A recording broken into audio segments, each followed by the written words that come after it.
right? This is a great example of this, right? So I am really glad to see organized labor, workers pushing the conversation on AI, right? And this idea that this SAG-AFTRA or the writers, that they'll have a convo with you about it. Come on.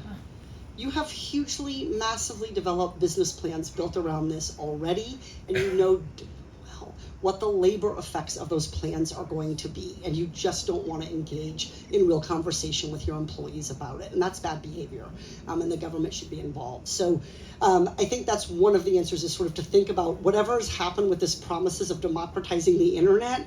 We hear the exact, it's like they have a sort of Ouija ball and they shake it up. Should we talk about the democratizing effect? Should we talk about the unintended consequences of regulation? Like, what excuse should we give today? We hear the same thing. Don't regulate AI because it's going to democratize, right, all of this stuff. It will if we do it right. We could have made internet a public good, and everybody could have had it in this country, just like we made in the 1930s and 40s, and eventually in the 80s, water a public good in this country. And we didn't do it with the internet. We're still living with the consequences of that. I think in terms of the information, the most exciting thing I see are two developments. One is our public school teachers, our educators, our librarians are doing such an amazing job teaching the next generation to evaluate information differently.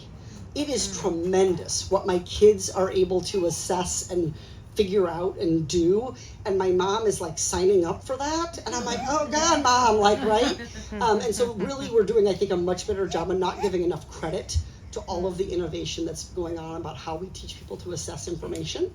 This is a generational problem that time will solve, but we're fighting another battle, which is it's getting worse even as we're getting better at detecting it.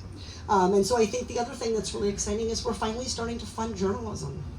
And we're starting to treat journalism as what it is, which is a cornerstone, a bedrock, a building block of a healthy democracy.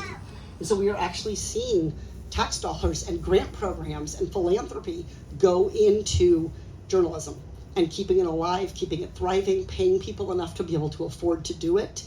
And we are right at the tipping point of if we don't get there quickly, it's going to be gone.